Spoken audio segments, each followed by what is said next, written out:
La Gazette du Togo. L'autre regard de l'actualité togolaise. Bonjour mesdames et messieurs et bienvenue dans ce 4e numéro de l'émission Le Petit Reportage. Au menu, le reportage sur Tabligbo, la ville fantôme au cœur du scandale du Panama Papers. C'est le titre d'un reportage réalisé par Shalom Ametoko, journaliste au quotidien Liberté. Depuis quelques jours, la version togolaise du scandale de Panama Papers fait couler beaucoup d'encre et de salive, avec à l'affiche des noms des responsables des sociétés Ouassem et Fortia et de certaines personnalités du Togo et pas des moindres. Ces deux sociétés sont localisées dans la ville de Tabligbo, dont les conditions de vie des populations contrastent avec les richesses minières. Tabligbo est situé à environ 80 km au nord-est de Lomé, dans la préfecture de Yoto. Nous allons en parler dans les minutes à suivre. Jean-Jacques Snobi assure la mise en onde. Je vous retrouve juste après cette chanson de Ami Coco intitulée À quoi? Appelez-moi Yves Aounion.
À l'instant, la chanson À quoi de Ami Coco. Il est encore temps pour mieux faire. C'est ce qu'on peut retenir essentiellement de cette chanson. Mieux faire, c'est aussi vous servir de bonnes informations sur la pyramide. Et dans le petit reportage de cet après-midi, nous allons parler de la ville de Tabligbo à travers le reportage de notre confrère Shalom Ametoko qui est avec moi.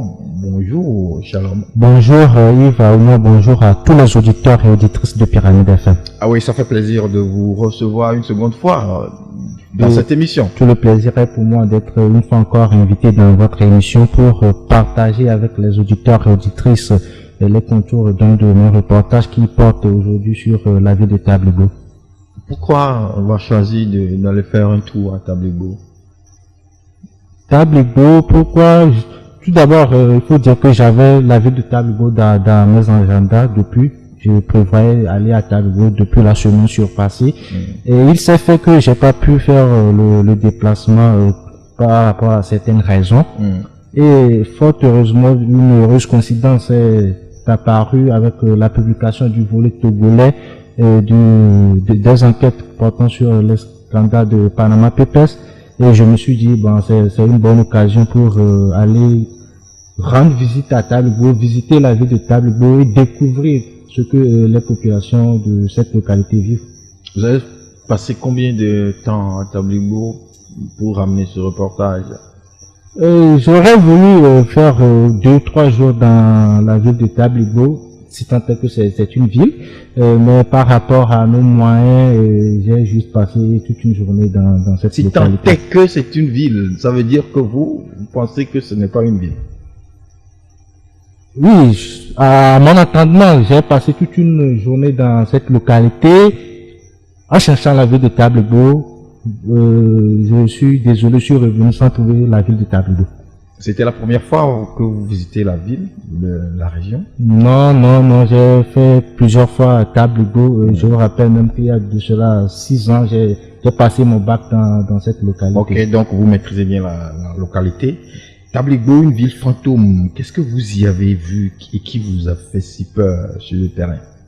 Oui, je l'ai déjà dit tout de suite que j'ai passé toute une journée dans cette ville qu'on appelle Table-Beau. Mais une ville, ça doit avoir des caractéristiques, des infrastructures, des routes, les conditions de vie des populations doivent être acceptables. Mais je suis désolé, j'ai passé toute une journée dans cette ville, cherchant la ville de Table-Beau même quoi. C'est-à-dire que j'ai cherché la ville de Table-Beau, mais j'ai pas trouvé la ville de Table-Beau. Qu'est-ce que vous mettez dans la ville? Qu'est-ce que vous voulez retrouver concrètement pour que vous soyez rassuré que Table-Beau est une ville? Vous avez dit que dans votre reportage, vous avez dit que ça n'existe que dans les livres. Dans les livres, ouais. Table-Beau, tout d'abord, c'est une ville minière. Et depuis les classes de CE2, on nous apprend que Table-Beau est une ville minière parmi tant d'autres sur le territoire togolais. Et une ville, ça doit refléter une certaine image. Visiblement, Table-Beau a l'apparence d'un gros village, sans faire injure aux habitants de cette localité. Et Table-Beau, c'est un amour reculé, quoi. Il n'y a pratiquement rien dans cette ville qui puisse nous pousser à dire que Table-Beau est en réalité une ville. Dans le chapeau de votre article, vous dites que l'activité essentielle de la localité est l'agriculture, mais vous ajoutez que les jobs, et vous les mettez entre griffes, les jobs dans les usines restent un gagne-pain pour la majorité des ménages. On peut mieux comprendre? Oui, Table-Beau, c'est une ville, ou bien c'est un village essentiellement agricole. Et les gens y vivent de l'agriculture. La majorité des ménages, quand ils se réveillent le matin, c'est le champ. Le papa va au champ, la maman l'accompagne. Et puis, c'est l'activité principale. Mais au-delà de l'agriculture, avec les terres qui sont relativement fertiles, vous n'êtes pas sans savoir qu'il y a des usines dans cette localité qui produisent, notamment Wassem, Fortia et Scantogo qui vient d'arriver. Job parce que les conditions de vie de ceux qui travaillent là-bas ne reflètent pas les caractéristiques de vrais travailleurs. C'est-à-dire que des gens, ils trouvent de petits jobs, ils font, et ils vivent dans des conditions précaires. C'est-à-dire que tu vas au boulot, mais tu sais pas quand on va te renvoyer, quand tu n'es pas bien payé. C'est pourquoi moi je l'ai appelé un job. Oui, mais est-ce que, en s'exprimant de cette façon, est-ce que... J'ai mis oui, je comprends. job. Est-ce que c'est un constat que c'est après l'activité principale qu'on va faire ces petits jobs? Non. Ces jobs, comme tu les appelles, sont dans les quotidiens de ces populations. Oui, les gens font ces jobs et à ces jobs, ils ajoutent d'autres jobs, si je peux m'exprimer ainsi. C'est-à-dire, tu fais tantôt un peu d'agriculture. Si, par exemple, en saison sèche, tu cherches un job dans ces usines pour pouvoir survivre. Et c'est comme ça que les populations vivent à Table-Beau. Exactement. Voilà. Et vous avez écrit que la poussière est la nourriture de base des habitants de cette ville. Oui, tout d'abord, quand vous rentrez dans la ville de Table-Beau, qu'est-ce qui vous dit bonjour? C'est la poussière. C'est la poussière qui vous dit bonjour. Si vous empruntez la route qui va de Théviers en passant par Arépé pour arriver à Table-Beau, cette route est relativement praticable. C'est déjà, on l'a refaite complètement. Oui, c'est acceptable cette route. Jusqu'à l'entrée de la ville de Table-Beau où les travaux n'ont pas encore été achevés. Donc, il y a tellement de poussière dans cette ville que c'est la poussière qui vous dit bonjour, quoi. Si vous voyez la poussière, là, vous saurez que vous êtes déjà dans la ville de Table-Beau. D'accord. Et les populations, toute la ville est polluée avec la poussière, les camions qui font les va-et-vient et soulèvent tout le temps. Ça veut dire que tous les jours, la population annule ces poussières. Cette poussière. Et ce qui est curieux, ou bien ce qui est regrettable, c'est que la ville n'est pas arrosée. La ville n'est pas arrosée. Pourquoi ça doit j'ai demandé à savoir pourquoi. Parce que quand moi j'ai été dans la ville, elle n'a pas été arrosée. J'ai demandé à savoir pourquoi au moins les pistes qui sont là, où les camions passent tout le temps, pourquoi ne pas au moins les arroser? On me fait savoir que ben c'est comme ça. C'est parfois on les arrose, un petit périmètre, on l'arrose et puis c'est fini. Là, on me fait comprendre même que il est interdit de porter des chemises de couleur blanche. Sinon ça devient rouge tout de suite. Et moi-même, j'en ai vécu l'expérience. Vous étiez allé là en blanc ou? Pas en blanc, c'était en rouge. Mais quand j'ai fait le tour de la ville et puis de quelques villages, je suis revenu, pratiquement tout mon corps était rouge. Oui, mais avec cette poussière, est-ce que les gens sont à l'aise? Est-ce qu'ils sont habitués à cela? Oui, c'est leur quotidien. Si vous êtes obligé d'inhaler de la poussière chaque jour, je suis désolé, vous ne pouvez rien. Au-delà de la poussière, vous avez dit que les usines dégagent de la fumée. Oui, pour Wassem et Fortia, c'est des usines qui produisent du ciment. Et quand vous rentrez dans la ville en même temps pour vous distinguer, pour savoir que vous êtes là à Table-Beau, là vous voyez en même temps les fumées qui se dégagent des routes. Donc, disons que les plaques indicatives de la ville de Table-Beau, si c'est pas la poussière, c'est la fumée des usines. De Wassem et de Fortia. C'est une ville totalement polluée finalement. Très polluée, je dirais. Alors, vous aviez parlé des infrastructures qui n'existent pas. On peut savoir quel type d'infrastructure n'existe pas. Ouais, on va aller pas à pas. Si on prend premièrement les infrastructures routières, Table-Beau, il est regrettable que dans une ville où on produit du ciment, qu'il n'y ait pas de route ou bien de pistes praticables dans cette localité. Si vous prenez par exemple les routes qui relient les quartiers entre eux, je suis désolé, c'est des failles. Il faut avoir le courage pour pratiquer ces routes. C'est désolant, quoi. Est-ce que ces routes sont goudronnées, bitumées avant d'être dégradées? Même pas. Les routes qui sont goudronnées, à part la route principale qui mène dans la ville de Table-Beau, c'est juste quelques mètres de route qui sont dans les cités où résident les Indiens et autres personnalités. À part ça, toutes les autres routes, donc c'est la terre battue, non? C'est de la terre rouge. C'est de la terre rouge. La ville même, c'est de la terre rouge. C'est de la terre rouge et des failles, quoi. Je ne sais pas si vous des failles. Oui. C'est que de petites montagnes. Ok, c'est-à-dire que c'est, comment est-ce qu'on peut dire ça? C'est pas plat. C'est un peu comme si on est dans une colline. C'est ça, exactement. D'accord. Et à part les routes, il faut dire que Table-Beau, toute cette grande ville de Table-Beau ne dispose que d'un lycée d'enseignement général, qui n'est pas d'ailleurs clôturé. La clôture, c'est juste des plans qu'on a. Ok. On a mis des plans tout autour. Tout autour de l'école. Du grand lycée de Table-Beau. Et au-delà de ça, il y a des sujets et des cours primaires. Et il est ahurissant de constater que en pleine commune de Table-Beau, on retrouve des écoles qui sont faites de paille, où les enfants sont en train à étudier dans ces écoles, dans ces conditions-là. Et j'ai visité par exemple le PP Calais qui contient encore ces genres de classes de fortune, en plus du CG Table-Beau Ville 2. Et au-delà de ça, il faut aussi déplorer que Table-Beau, qui est une ville minière, une cité minière, si je peux m'exprimer ainsi, ne dispose pas d'écoles scientifiques ou bien pour former d'écoles techniques pour former des jeunes. Il y a une école pas loin à Néron, une école technique pas très loin à Néron. Mais à Néron n'est pas Table-Beau, je suis désolé. ça fait combien de kilomètres? Une quarantaine de kilomètres. Mais il faut voir aussi la route qui mène de Table-Beau à là, il faut ça, pas. Bon, maintenant, ils sont en train de la refaire, cette route.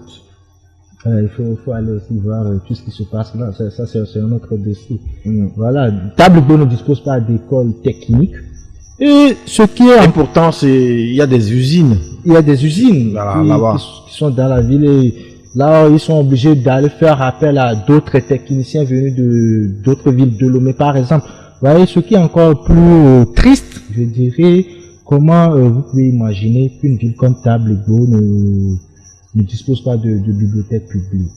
Celle qui existait avant était logée dans les locaux de l'agence togolaise de presse à Top.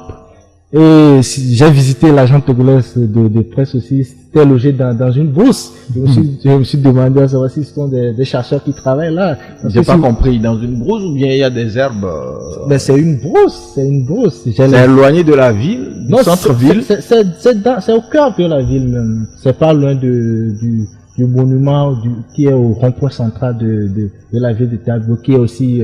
Donc ça veut dire que la ville même est dans une brousse? Je n'irai pas jusque là. C'est juste le siège. Le lycée est dans une brousse. L'agence togolaise de presse aussi est dans une brousse. Il y a quand même des gens qui travaillent là-bas. Il y a des gens qui travaillent là. J'ai vu fonctionnaires. Les fonctionnaires de l'État qui travaillent tous les jours là. Et la bibliothèque était logée dans une salle de l'agence togolaise de presse. Et il s'est fait qu'il y avait eu des soucis entre-temps en 2013, je crois bien. Et ils ont eu à fermer la bibliothèque. Et depuis là, il y a eu une coopération franco-togolaise qui avait souhaité doter cette bibliothèque de livres. Mais la municipalité a été incapable, je pèse bien mes mots, incapable de trouver un local plutôt pour abriter une bibliothèque pour toute une ville. Donc, il n'y a pas de bibliothèque dans la ville. Il n'y a pas de bibliothèque publique dans la ville. Il y a quand même des bibliothèques privées. Forcément. Vous ne l'avez pas vu? J'ai pas vu, mais il n'y a pas de bibliothèque publique dans la ville de Table-Beau. Mais c'est dommage. C'est dommage. Je doute fort qu'il y ait même des bibliothèques privées. S'il n'y a pas une bibliothèque publique, je doute fort. Ouais, les conditions dans lesquelles on forme nos jeunes frères. C'est un peu dommage. Et au-delà de cet aspect, il faut dire aussi que Table-Beau n'a pas d'hôpital, de centre de santé digne de ce nom. Ah, là, quand vous dites que Table-Beau n'a pas d'hôpital, là, j'allais tomber des nues. Oui, parce que j'ai eu à visiter l'hôpital de Table-Beau qui est sur la route de Boto, ils appellent là-bas, c'est Zébé, Table-Beau Zébé. J'ai eu à visiter l'hôpital, sincèrement, il faut dire tout de suite que c'est du n'importe quoi là, quoi. Décrivez un peu pour qu'on imagine. Tout d'abord, que c'est du n'importe quoi. Tout d'abord, le bâtiment est surtout dans un état de délabrement avancé. Voilà, et les murs sont cassés ou bien il y a pas de murs? Les murs sont pas, il y a des murs qui ne tiennent plus. Voilà, et à côté il y a sale, à cause de la poussière aussi. Voilà, et il y a un champ de maïs dans l'hôpital là. Dans l'enceinte de l'hôpital. Ça dit que ceux qui travaillent là-bas cultivent, profitent des saisons pour cultiver. Voilà. Donc ça dit que il y a un grand espace là. C'est sur un grand espace. C'est pas aussi grand que ça. C'est pas aussi grand que ça. Et il y a un champ de maïs dans l'enceinte de l'hôpital. Et quand vous discutez un peu avec le personnel, il manque un peu de tout, de matériel, de personnel. Il n'y a rien quoi. Et les malades parfois sont obligés d'être évacués, soit sur directement à l'hôpital d'Afanya, soit chez les sœurs hospitalières de Katiroué ou de Kouvé. Parfois, les gens vont jusqu'à Télié pour se faire soigner dans une ville qui abrite, je le rappelle, 3 grandes usines qui fabriquent le ciment et qui exploitent le calcaire qui est une matière minière dans cette localité. Oui, mais en fait, les infrastructures existent, ont peut-être existé, étaient en bon état. C'est maintenant qu'elles se sont dégradées, non?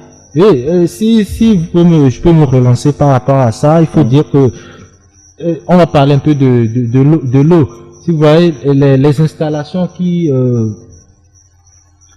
distribuent de l'eau à cette localité, de l'eau potable, j'allais dire aux ménages dans la localité de Tabligo, sont les vieilles installations des années 70-80 de la TDE.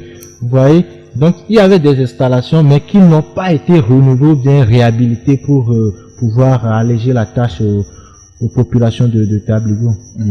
Donc, à part il y a pas vous avez pu rencontrer le directeur du centre, du centre hospitalier? Non, mais vous avez parlé avec le personnel. J'ai pu parler avec quelques personnels et quelques personnes qui travaillent là-bas. Là-bas, oui. Et ils m'ont relaté ce qu'ils vivent là-bas et ils n'ont pas. Parfois, c'est Wassem qui est obligé de leur venir en aide pour leur doter de quelques matériels et qui se dégradent aussi plus rapidement que possible.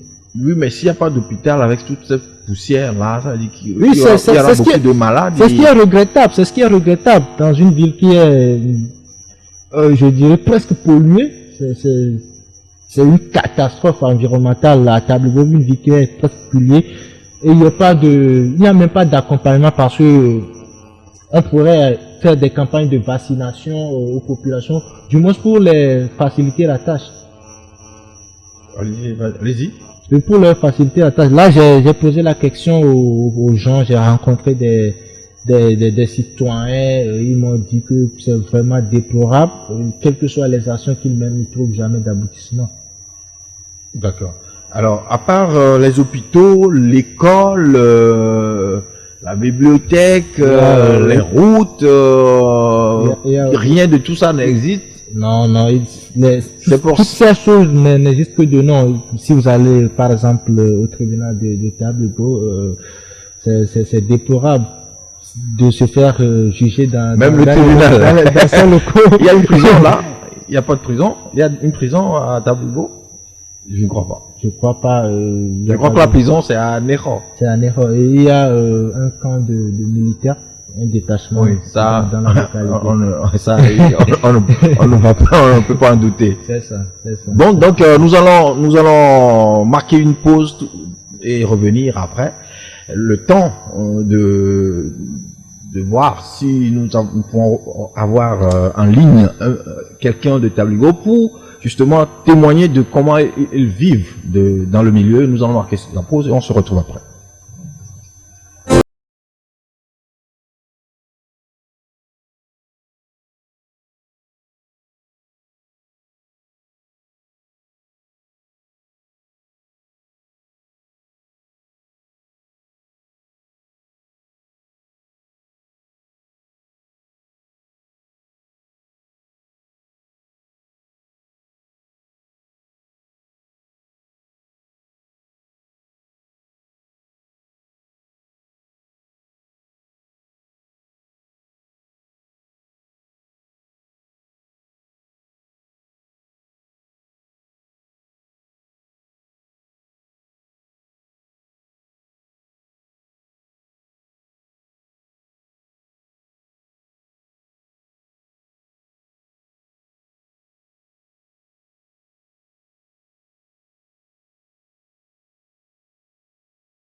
Fidèles auditeurs, vous êtes dans l'émission Le Petit Reportage et nous allons aller à Tablibo par téléphone pour rejoindre un habitant de la ville qui va nous parler un peu de sa ville, des conditions de vie. Bonjour monsieur. Bonjour monsieur. Voilà, vous allez bien? Oui, je vais très bien. Ok, nous sommes dans l'émission Le Petit Reportage. C'est une émission qui accueille des reporters et qui ont fait des reportages, qui sont allés sur le terrain, qui sont revenus avec des informations. Et un reportage du journal Liberté est venu à Tablibo. Il a observé un peu comment vous vivez là-bas. Et il est revenu avec un titre que la ville de Tablibo est une ville fantôme. Qu'est-ce que vous en dites? Oui, je pense que c'est tout à fait normal. La ville de Tablibo, c'est une ville vraiment fantôme parce que, en voyant toute la richesse qui nous entoure dans cette ville, je vous dis que la ville de Tablibo, actuellement, si je ne vais pas mentir, je vais tout pour aller au but. Nous n'avons pas de route.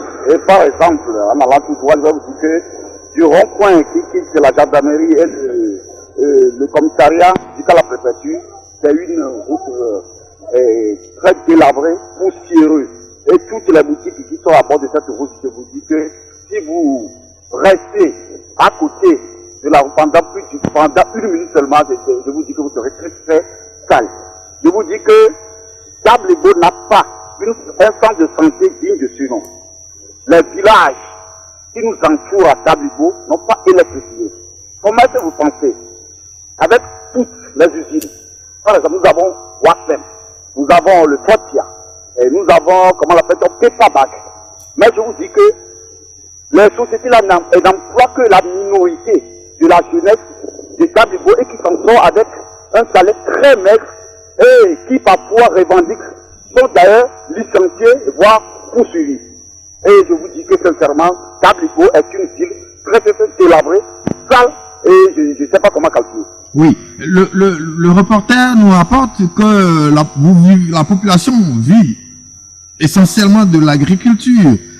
Est-ce que le travail dans les usines est un travail secondaire ou bien ça fait partie de vos activités de tous les jours?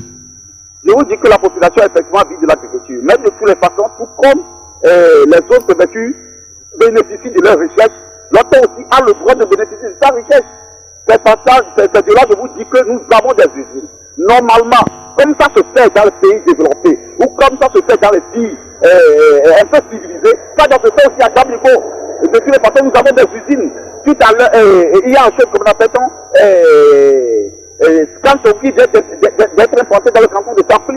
Nous devons en profiter de nos richesses de toute façon, c'est dans nous sommes que ces richesses sortent. La population doit en bénéficier. C'est pourquoi je dis que si bien qu'il y a ces usines, si bien qu'il y a la richesse dans Yoton, Yoton n'a aucune chose. Si tu vois la vie, c'est pas possible, je sais pas comment calculer la vie de ta vie. Oui, bon, allez, calmez-vous, allez un peu plus calme, il faut pas s'énerver, on comprend l'émotion que vous avez en vivant dans ces conditions-là, mais vous parlez de poussière, notre reporter en a parlé aussi, mais comment vous gérez tout ça tous les jours, avec toutes ces poussières que vous annulez tous les jours, comment vous gérez ça? Je vous dis qu'on a fait des revendications, que de toutes les façons, Wassem n'a qu'à au moins l'activité les bois, deux fois par semaine, de l'eau à arroser les bois. Ils ont refusé. Nous avons manifesté, on a arrêté des gens, on a poursuivi les gens du cas qu'aujourd'hui les gens sont de l'autre côté du Bénin. Est-ce que c'est possible tout cela? À qui maintenant s'intéresser? Parce qu'aujourd'hui je vous dis que Yoton n'a pas d'autorité. Je vais profiter de l'occasion aussi pour lancer un appel. Pardon, vous avez dit que Yoton n'a pas d'autorité, ça veut dire qu'il n'y a pas de préfet, il n'y a pas de chef de canton, il n'y a pas les administrations là-bas, les représentants de l'administration centrale. Oui, il y a des préfets qui passent chaque jour. La fois dernière, on a sauté notre préfet, on a remplacé par un autre. Je vous dis que la fois passée même, il y avait quoi, il y a une société qui est en train de faire la route TV Tablibo. Ils ont Tablibo. Ils ont prêté. La société a la bonne volonté de nous prêter un gradeur qui peut de toute façon niveler la voie qui quitte le rond-point à la préfecture. Je vous dis qu'ils ont facturé ça de 4 reçoit 5 millions de francs que de ceux qu'ils ont loué dans la c'est pas normal tout ce genre de choses. C'est pas normal. Et tu penses qu'on peut faire confiance à ces gens de personnes? On peut jamais leur faire confiance. Nous avons des préfets, nous avons des autorités à qui personne n'a pas de confiance. Oui, aujourd'hui, il y a toute la ville de Tablibo est citée dans tous les dossiers par rapport aux usines de ciment qui sont dans la ville, justement, les conditions de travail. Comment vous vivez ça? Comment vous vivez toutes ces agitations-là, médiatiques? Voilà. Je pense que Ouattara, la société Ouattara doit revoir sa position. Oui, en fait, la question c'est de savoir, vous écoutez sur les radios, vous regardez sur les télés, dans la presse, on ne fait que parler de vous, de la ville de Tablibo avec les difficultés que vous rencontrez, malgré les richesses que vous avez. Comment vous vivez, les populations vivent ces instants-là? Non, je pense qu'on entend qu'est-ce qu'on peut faire. La population n'a pas de force. La population n'a aucune force. Parce que je vous dis que si la population décide de mener une lutte à bout, je vous dis que nous sommes écoutés à la gendarmerie, par la police. Parce que vous le connaissez très bien. Quand vous voulez manifester pour défendre votre droit, vous savez ce qui se passe après tout.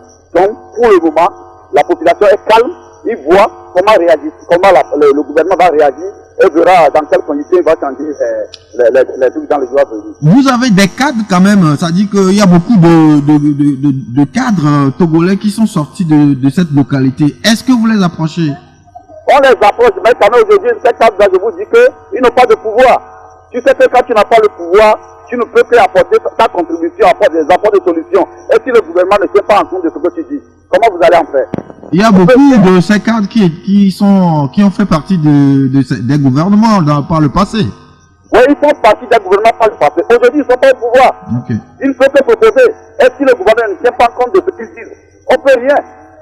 Mais est-ce que vous avez au niveau de la ville, est-ce qu'il y a une certaine organisation pour peut-être rencontrer, ou je sais pas, le préfet ou le ministre, le premier ministre ou le ministre des Mines pour voilà, exposer les doléances, voilà, pour discuter, pour échanger, pour négocier quelque chose, pour faire des lobbying? Oui, je pense que de toute façon, quand il y avait eu une chose, comment on appelle ça, quand il y avait eu l'explosion du fiole à Ouattara, oui. Je pense que l'affaire était portée au niveau du gouvernement. Il y avait eu plusieurs rencontres, on a vu le premier ministre, on a vu le ministre des Mines. Je pense qu'ils ne font que nous raconter des blablabla, oui, ça va aller. Et je vous dis qu'aujourd'hui, les employés, il y a plusieurs employés qui sont licenciés dans cela. Ils vont dire qu'ils vont reprendre, ils vont voir finalement, c'est des droits de mettre, ils sont en train de les verser comme droit. Et avant qu'ils ne commencent pas à verser leurs droits, même ils n'ont pas associé les concernés. Ils se sont contactés de leur je ne sais pas, calcul fantastique, là, et puis de leur donner quelque chose, de mettre sous, avec lesquels ils ne peuvent même pas s'en sortir. Vous travaillez à Ouassem? Je vous dis que j'ai travaillé à Ouassem pendant plus de 4 ans. Maintenant, vous n'y travaillez plus? Maintenant, je suis dans les mines de phosphate à Haouté.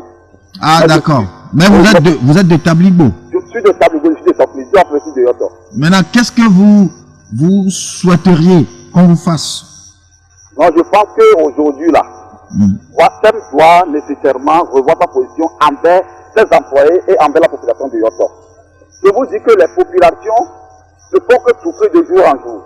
Et que les propriétaires terriens à qui ils ont retiré les terrains pour exploiter ne sont pas payés. Et de toute façon, ils sont payés à 50 000 francs par hectare par an. Je vous donne un exemple. Si par exemple vous êtes 10 dans une famille et que vous n'avez qu'un seul hectare et on vous donne 50 000 francs par an, ça fait 5 000 francs par tête. Qu'est-ce que vous pouvez faire avec ça par an? Or, si vous avez d'autres activités, pas dans les activités agricoles, que vous menez sur un hectare, vous ne pouvez pas s'en sortir avec 50 000 francs. Donc je pense que l'État doit revoir la position de Ouassem et de toute façon mettre un peu de la pression pour qu'au moins une proposition, pour que Ouassem et comment on appelle ça, Fortia et comment on appelle ça, et Pepabad, on soit au moins 10 bouts d'études aux élèves qui auront obtenu de bonnes moyens d'examen de bac pour qu'ils puissent évoluer sur le plan international après le vote. C'est ça qui peut peut-être nous sauver demain. Sinon, sans cela, je pense qu'on ne peut que reculer de jour en jour. Ouassem doit penser à au moins aménager nos routes, électrifier les villages, de toute façon, construire des centres de santé dignes de ce nom, parce que nous en avons besoin. Ouassem aussi a besoin de bénéficier des richesses de ta préfecture. Nous en avons besoin. La solution est simple. L'équation est simple à résoudre. Et je pense que c'est ça que je suis en train de vous dire.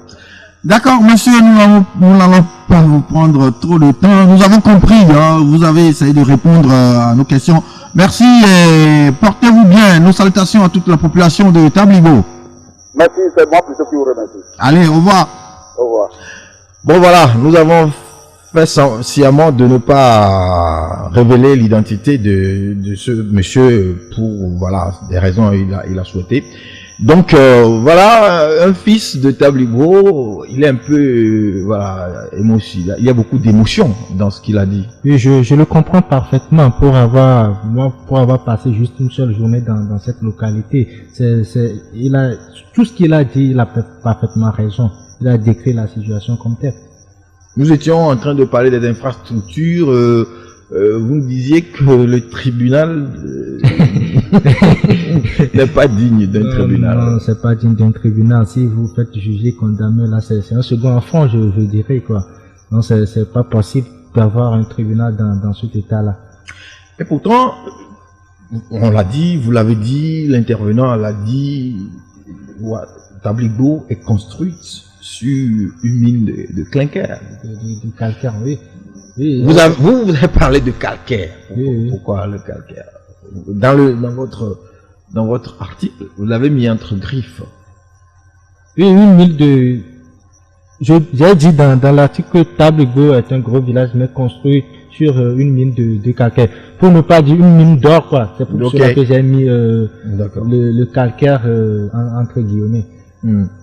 Mais c'est le clinker, hein, c'est avec le clinker qu'on fabrique du ciment. Bon, ou ça peut s'appeler aussi le calcaire. Le calcaire, oui. Ok, d'accord. et malgré ces richesses, oui. comment est-ce qu'on peut, quand vous êtes allé sur le terrain, vous avez constaté les usines, vous les avez vues. Est-ce que vous avez tenté de d'approcher les responsables des usines? Non, ça, vous n'êtes pas sans savoir avec ces révélations de Panama Papers, il serait pratiquement impossible d'avoir ces dirigeants en ce moment pour qu'ils puissent s'exprimer. Honnêtement, j'ai pas tenté le coup. Néanmoins, j'ai approché quelques travailleurs dans ces usines. Ils m'ont des responsables syndicaux et ils m'ont décrit un peu la situation qu'ils vivent dans ces usines-là. Comment vivent-ils dans ces usines? Comment les travailleurs, qu'est-ce qu'ils vous ont dit? Dans mon reportage, j'ai écrit que Ouassem est un enfer pour ceux qui travaillent, un cauchemar en général pour les populations. Un enfer parce que tout d'abord, les travailleurs ne bénéficient pas des efforts de leurs efforts. Parce que c'est-à-dire des récompenses de leurs efforts. Parce que c'est des gens qui travaillent dans des conditions inimaginables, ils sont exposés. Mais en retour, je vous dirais, c'est des gens qui ne sont même pas déclarés. Et le SMIC même, c'est avec difficulté qu'on les paye. Ils n'ont pas ils m'ont dit que dernièrement, ils ont souhaité même avoir du moins une convention interprofessionnelle, ce qui n'a pas été le cas. Donc, tu travailles, tu traites ton salaire, c'est un salaire. C'est un salaire. Donc, c'est dans ces conditions ils travaillent et les gens sont obligés de partir de Ouassem. Et les nuits, il y a des gens qui vont faire du zémidjan et autres jobs, quoi. Je crois que c'est une activité aussi très développée dans le milieu, le zémidjan. Le zémidjan est l'activité qui est en vogue. Tout dernièrement, ils ont mené une grève à Ouassem et Fortea où on a licencié plus de 700 personnes. Et j'ai eu à rencontrer... Ils ont mené la dernière grève en 2015. La dernière grève qui a duré au moins 3 mois. 9 mois, ils ont eu à licencier, les Indiens ont eu à licencier plus de 700 personnes. Et qu'est-ce que sont devenus ces personnes? Leur foyer est parti en lambeaux. Il y a des gens qui se sont retrouvés à Lomé pour faire du zémidjan. Les plus courageux, sont restés dans la localité, ils font du zémidjan. Certains vont par exemple à Vaughan, à Nefort, ils font le zémidjan et le retour, ils reviennent la nuit. Il y a certains qui ont perdu leurs femmes dans les foyers, certains ont perdu leurs enfants. Voilà. Perdus, c'est-à-dire qu'ils sont Ton- décédés ou alors Oui, que oui, ton enfant est malade, tu es dans l'incapacité de venir à l'aide à ton enfant, l'hospitaliser, tu cours, tu paies par 100 francs à Gbapoume pour Oui, oui, c'est des convoquer. médicaments de Oui, rue oui, qui oui, sont oui. prisés. Là, l'enfant, quand ça le dépasse, il part. Et j'ai rencontré des gens qui ont perdu leurs enfants dans cette situation. C'est un peu décrit les conditions de vie des travailleurs à Tabligo. Contrairement à ces populations, il y a quand même une communauté, une petite communauté d'Indiens qui sont sur le terrain, qui vivent là. Et vous dites que eux, ils vivent comme de petits princes. Oui. Ils vivent dans le même milieu quand même. Cette ville qui est fantôme, que vous avez qualifié de fantôme. Comment eux, ils peuvent être des princes dans une ville de fantômes? Ouais, ils sont de petits princes, des ratelés même, je dirais. Eux, tout d'abord, ils n'ont pas le même statut. Là, il faut le rappeler. C'est eux qui sont venus acquérir les industries. C'est eux qui dirigent les industries qui sont dans la localité. Ils vivent dans des cités. Il y a cité A et cité B. Ils sont logés dans la cité A avec des immeubles un peu acceptables. Même s'il y a encore de la brousse là-bas. Moi, j'ai circulé là-bas. J'ai demandé à mon étudiant, bon, est-ce qu'il y a des gens qui vivent dans cette brousse-là? Il me dit, oh, mon frère, tu sais, les Indiens là, c'est un peu de petits broussards, quoi. Donc, eux, ils vivent là, ils sont bien véhiculés. Je me suis dit, le point commun entre eux et les populations, c'est peut-être les routes. Ils pratiquent pratiquement les mêmes routes abîmées. Voilà. Seulement qu'ils ont de grosses voitures. Ok, ça veut dire que... Ils ont la sécurité, ils ont les chauffeurs, ils sont bien dans la ville. Et à Ouassem, j'ai dit qu'ils sont c'est des néo-esclavagistes, quoi. Pourquoi? Des esclavagistes modernes. Parce que la manière dont ils traitent ceux qui travaillent dans les usines, c'est pas digne, Là, un Indien peut t'appeler quand tu fais tu commets juste une petite erreur, il te dit, mon frère, allez, c'est fini, à la maison. on vous renvoie. C'est fini pour vous. Et ils n'ont d'autre à recevoir. Et ils sont là, ils narguent les travailleurs. Même si vous menez juste une petite revendication, ils vous disent, allez mon frère, moi nourrir votre gouvernement, qu'est-ce que tu as à me dire ici? Ah bon. Voilà. Et vous avez dit que leur point commun peut-être, c'est les routes abîmées, les routes qui ne tiennent pas, mais peut-être eux aussi respirent l'air pollué. Il y a un deuxième point commun. Mais ils sont dans de belles voitures blindées, climatisées. bon pas blindées, Climatisées, fermées, on ferme les routes. Donc, à l'usine, ils sont protégés, contrairement à ceux qui sont à la manœuvre même. Les travailleurs n'ont pas de gants, n'ont pas de bottes, n'ont pas de casque, contrairement à tout cela, eux ils en disposent. Voilà. Vous avez regardé tout ça, vous avez observé, vous avez écouté, vous avez, pris note. Et tout à l'heure, quand nous écoutions l'intervenant, il a dit que la population n'a pas de force. Quand vous êtes allé, qu'est-ce que quel effet, disons, impression vous avez eu de cette population qui vit dans ces conditions-là? C'est une population qui est calme, je dirais, et qui encaisse, ce qui est déplorable. Si vous vivez dans ces conditions-là, vous n'attendez pas qu'il y a il y a des gens qui viennent d'ailleurs pour vous sauver de cette situation. C'est à vous-même de prendre des initiatives, premièrement, pour porter vos revendications à qui de droit, et puis voir si vous pouvez avoir gain de cause. Donc, c'est une population, je dirais, qui vit dans une précarité indescriptible. Voilà. Il n'y a rien qui bouge dans la ville. Les commerçants, pratiquement, nous sommes en temps de vacances. Il y a des jeunes qui se pavanent, déambulent dans la ville. Il n'y a rien comme activité, si ce n'est à Ouassem ou au champ. Voilà. Donc, Tabligo est une ville, je dirais, morte. Il n'y a rien qui bouge dans cette localité. Et les populations, ils sont là. Ce que moi, je déplore à mon niveau, c'est parce que si vous êtes dans ces conditions, c'est à vous-même de porter haut vos revendications pour que une solution soit trouvée à vos problèmes. Est-ce qu'on ne peut pas dire qu'ils ont essayé en vain et qu'ils sont fatigués de voilà, finalement ils se sont Oui, ils se sont résignés. Mais si vous prenez par exemple les travailleurs de Ouassem qui ont mené des grèves durant 9 mois pour que leurs conditions de travail puissent être améliorées et ont eu comme réponse le licenciement de plus de 700 personnes, là, pour mener une autre activité ou bien une autre contestation, vous devez réfléchir, ou bien vous allez réfléchir par deux fois. Là, c'est des sources de résignation pour ces populations de Table-Gou, je dirais. Oui. Vous qui avez voilà travaillé, vous êtes allé là, vous avez fait votre reportage, vous avez approché beaucoup de gens. Justement, vous l'aviez dit en début et même dans le titre de votre reportage, ce reportage est lié, par exemple, au scandale de Panama Papers. Oui. Est-ce que dans la ville de Table-Gou, les gens sont au courant de cette affaire? Vous me permettez de revenir un peu en arrière et faire un petit coucou à M. Ferdinand, a été le directeur de publication de l'Alternative qui a révélé ces informations, qui a sorti le dossier sur le scandale des Panama Papers. Je dirais, quand je suis allé dans la ville et j'ai rencontré des travailleurs, quelles sont leurs impressions suite à ces publications-là? Vous n'êtes pas sans savoir qu'il n'y a pas l'information.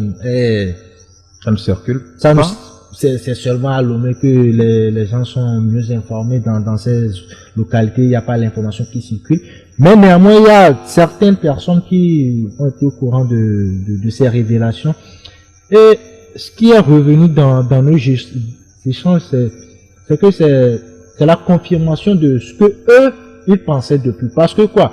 Ils ne pouvaient pas imaginer qu'une usine qui brasse des milliards par mois, qui tourne à plein temps, ne puisse pas venir en aide à leur localité ou bien les aider, même si on peut revenir après, il y a des ristournes à la municipalité qui est gérée Oui. dans une opacité. Ça, c'est un autre gros dossier, on pourrait revenir après.